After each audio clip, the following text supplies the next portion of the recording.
Hey, what's going on, everybody? It's Marks on TCG Discussions coming at you with a post EB-01 Enel deck profile for you guys.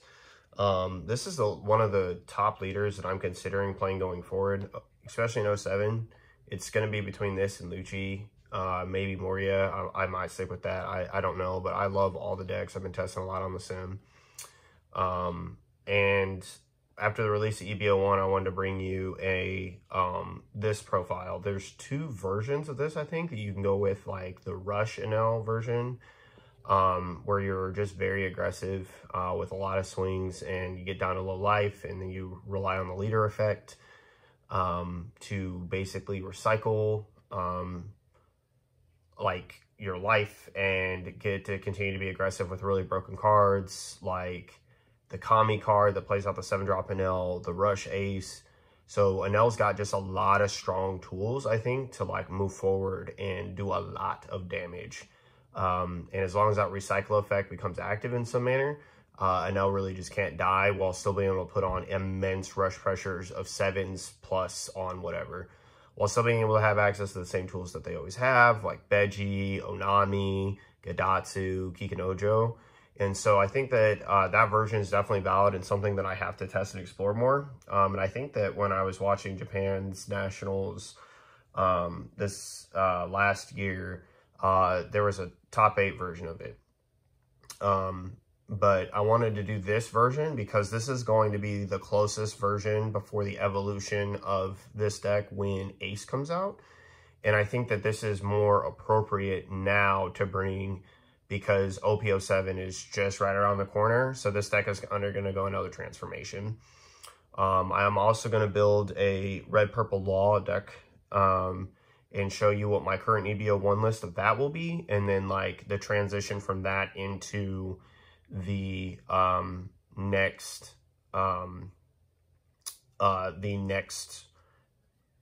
iteration once 07 comes out, because there's a few cards that are super good for it.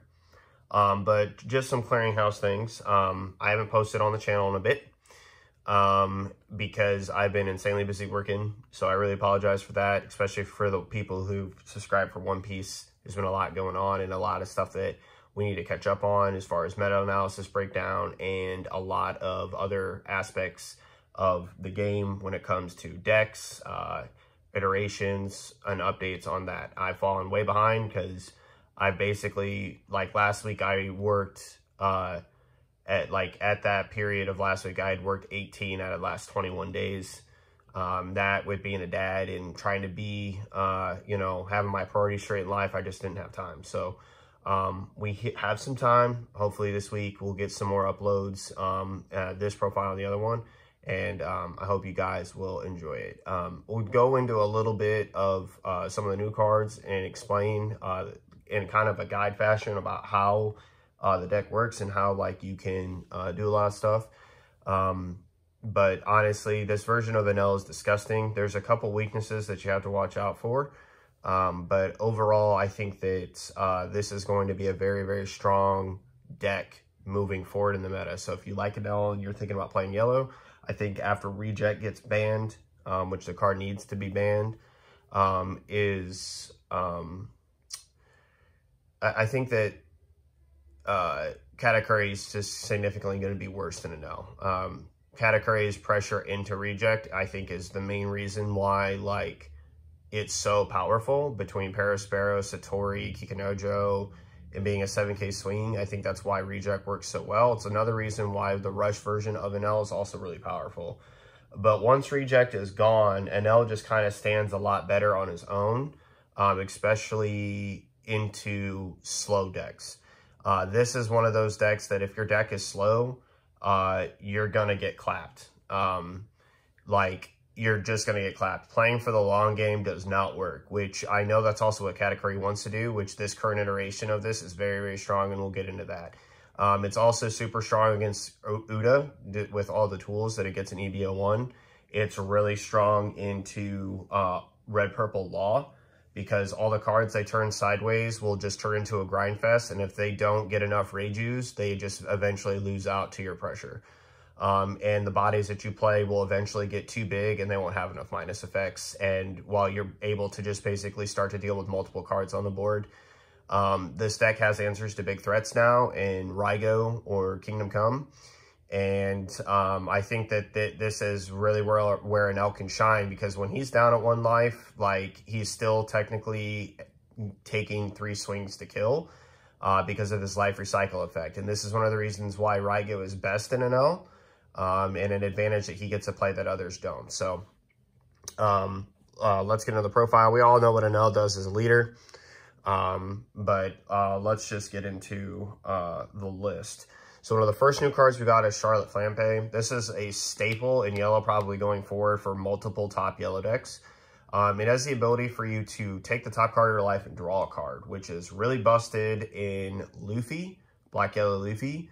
And it's really broken in Enel, because basically Enel gets high hand sizes to be able to deny the pressure of like what your opponent's trying to get at, which is kill you, which is why it's strong against rush decks. Like Red Purple Law, but you have to be careful because discard effects or shuffle effects like Pudding or the Trafalgar Law, Moria and Lucci will be playing Isho.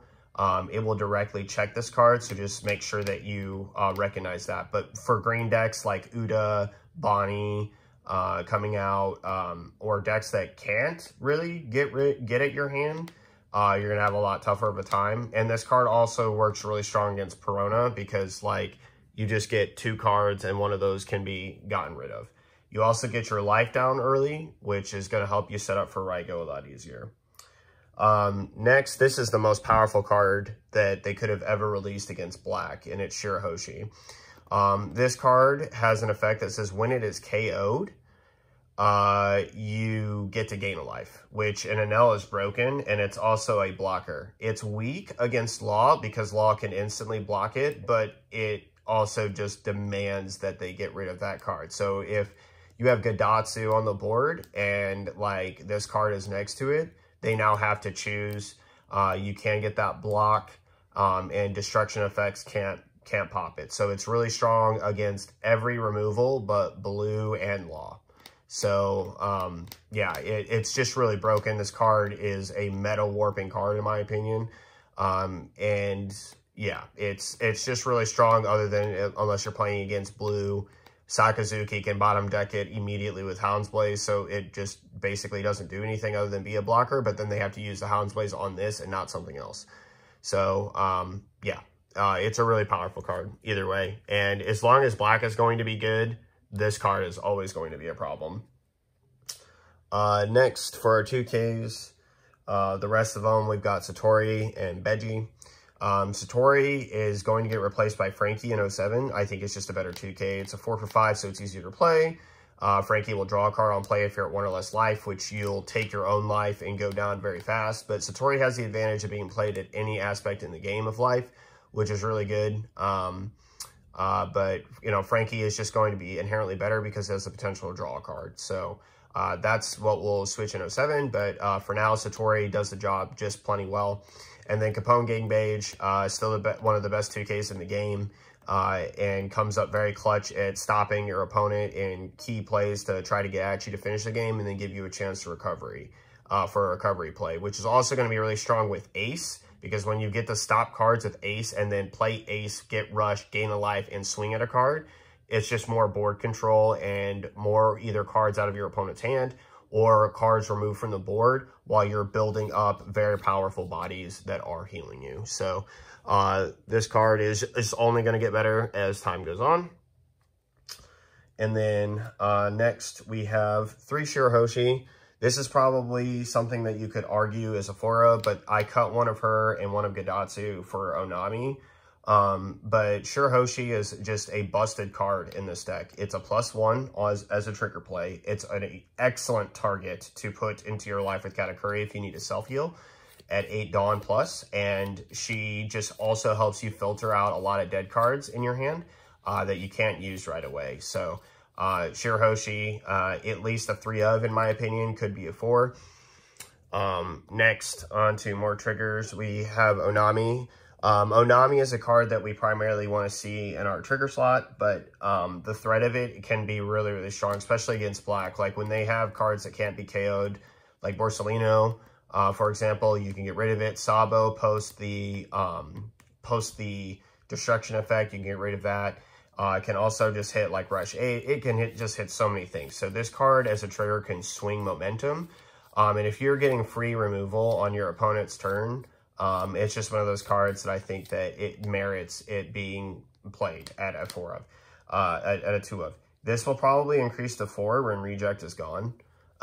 Just so that we have that constant 4 of threat and it's got counter. And then the ability to gain banish is just give it to a card can be really, really impactful, especially late game when you have like high-end cards like a Yamato or a Katakuri or a 7 Mom on the board. Like it can just, giving those cards banish is a force of cards out of your opponent's hand. And it can put them in a really bad position if they need that last life. The other thing that it's really strong about is addressing Katakuri stacking its life. Like if they put a card on their life or someone puts a card on their life with Yori, you can then get rid of that card. So it's just really good. It's just really strong and really good. Next, we play 3 Gidatsu. It's a card that, again, we made concessions with Onami. To have the Onami, I just wanted that threat on my opponent's turn as a trigger possibility instead of like it not being one. But Gidatsu is really powerful with the next card that we have, which is Kikanojo, because it really puts our opponent in a really weird position.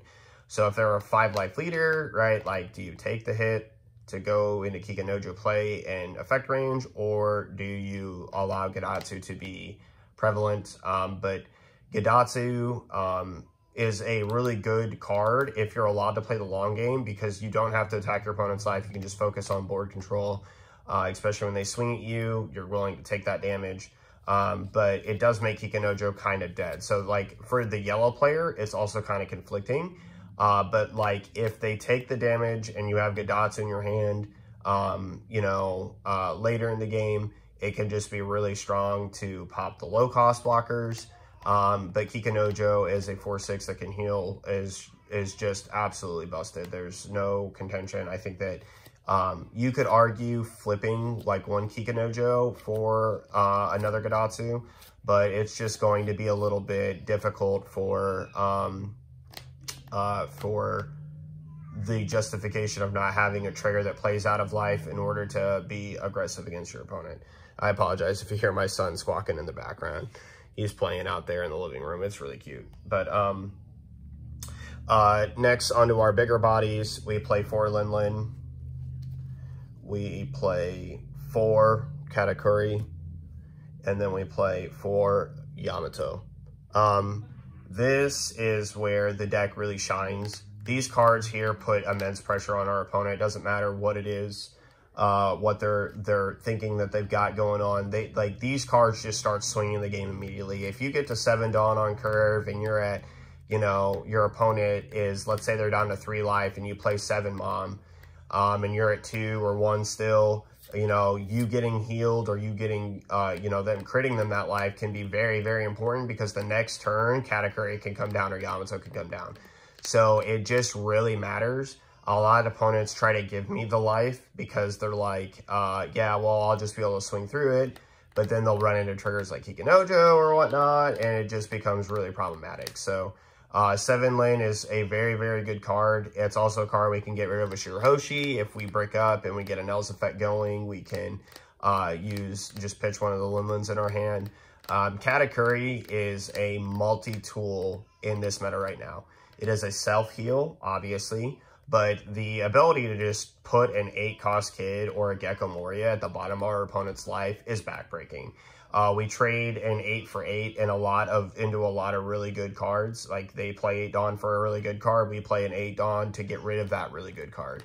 And in the mirror, it gets rid of itself. It gets rid of 7 Lin. And so it's just one of those things where Katakuri just has an immense amount of value no matter which way you slice it. Yamato, she's always going to be a staple. Her KO effect in the stall game is like, it really does come up. She's like Gidatsu, you know, toward certain points in the game. Like if you have 2 life, like you still consider playing down Yamato if they have 3 to KO a 5 or less. And establish a 9 for 9, right? Like that's just really powerful. Then popping a card, like if they have 4 life and being able to pop or, you know, a 5-cost card, and simultaneously heal from 2 to, 1 to 2 is just backbreaking. She gets even stronger next to Ace. All these cards get really strong because of Ace, because when you establish this card and then they like attempt to counter swing at your life or at cards on your board, the cards they turn sideways then become immediate attack targets for this and Ace, which is just really, really broken in the attrition game that you can play, because this leader can grind out of existence. I've even had sim games. Granted, I think it was an 07 Enel list versus a Red Yellow Sabo where I literally decked out. Like, just so good. It's so good. So, all these, I think, are cards that you're going to probably have to play at one point or another, unless you're going with a more aggressive variant, which we'll talk about that. 2 reject, a broken 4 for 5 removal at best, and then it's a life switch and final punch KO card when they're 1 or less life, has a trigger to draw a card, so there's really no downside to the card, honestly. If it's dead in your hand, you can just get rid of it with like Shirahoshi or Leader Effect, so, or the Enel discard card. So I'm looking forward to this card being banned. It should have never been made. It is one of the most degenerate garbage things that has catapulted Katakuri into like stardom. I really wish this card would have just never been made. It was so unhealthy for the game. 4 for 5 removal or less is just dumb. And, forcing my opponent to pick up a life, especially if I have 2 or more, like me picking up my life just means that I saw the cycle effect and I got rid of their card and I get to now dumpster them with big bodies, which is really stupid. And then we've got 2 Amaru. Another card that should be banned, but they probably won't hit it. It's just way too strong. A lot of good blockers are 4 or less. Even for black, like Borsalino, just getting tapped by this card feels awful. Like when you're playing black. You'll notice that we don't have a lot of searchers, but we have like draw, right? We have Shirahoshi to draw. We're not playing Shira.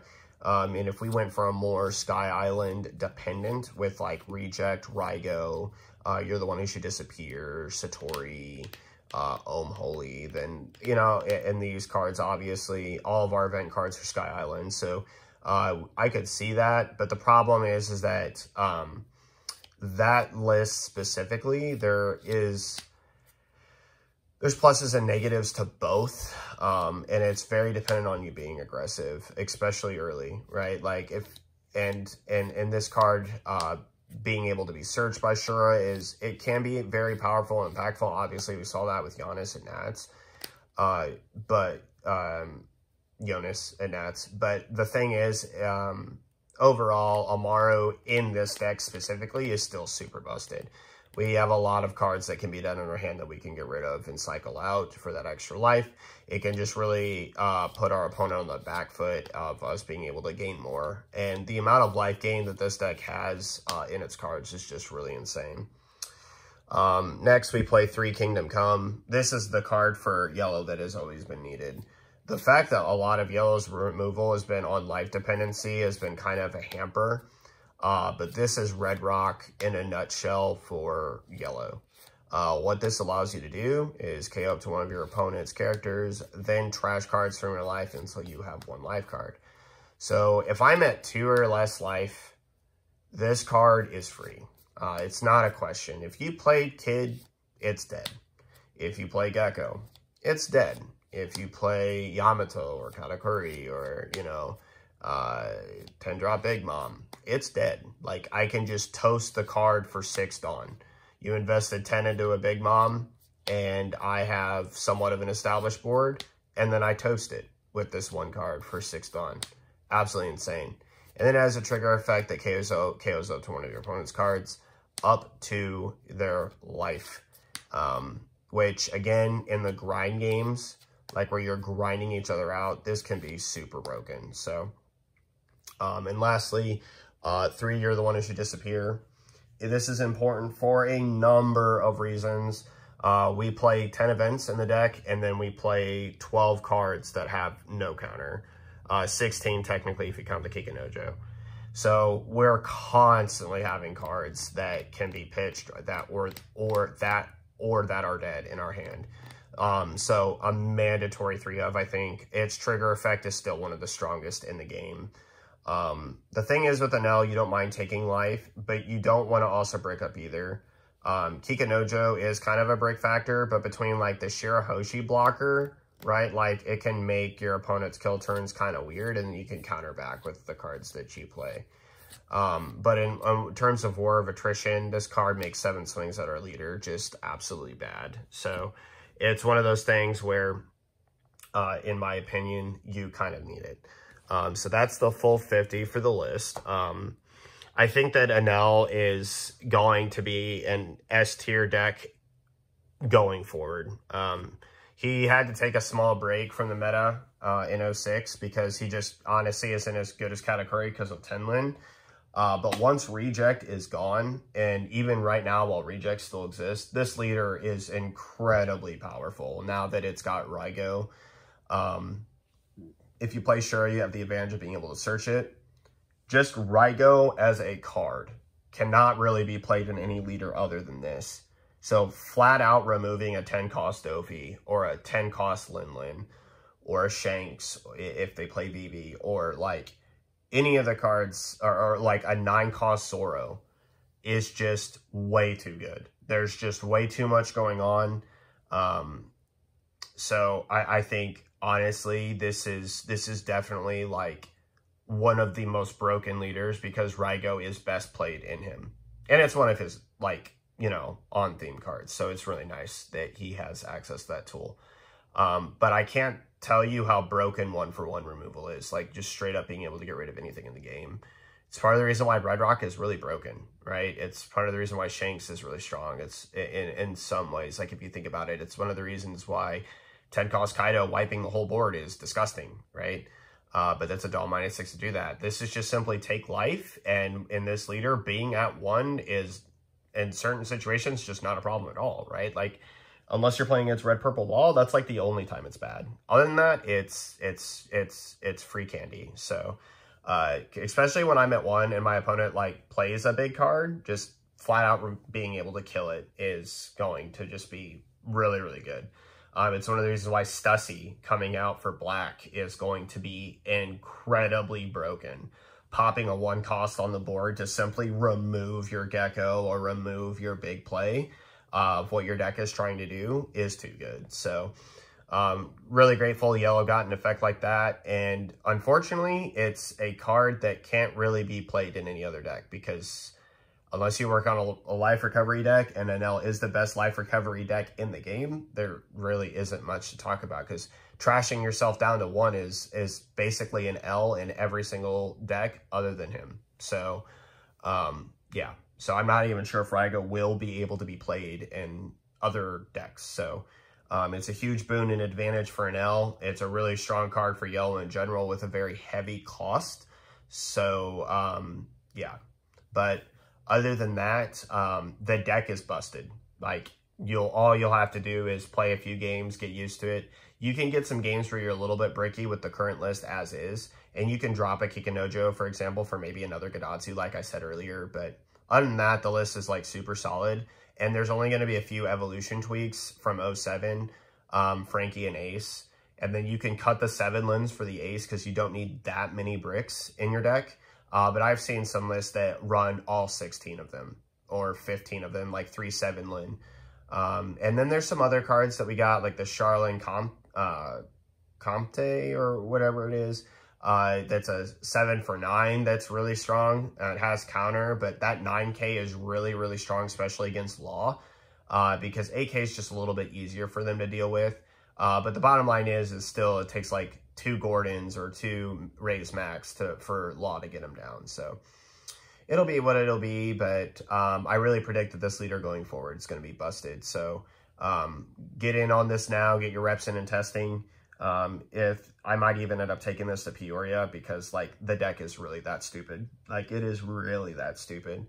And it has its matchups where it's a little bit tough. Uda can be tough because of I'm Invincible and 9-cost Oro and Kid.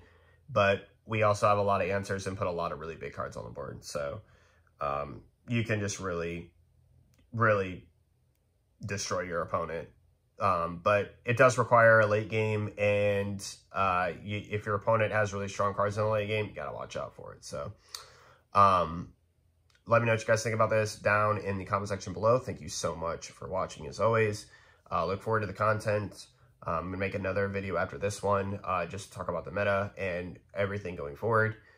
Tier list, things to look out for, because EB-01 actually released a beast of the deck, and I really don't think a lot of people really realize it. But other than that, thank you so much for watching as always, and I will see you guys in the next one. This is Marcus from TCG Discussions, signing off. Laters.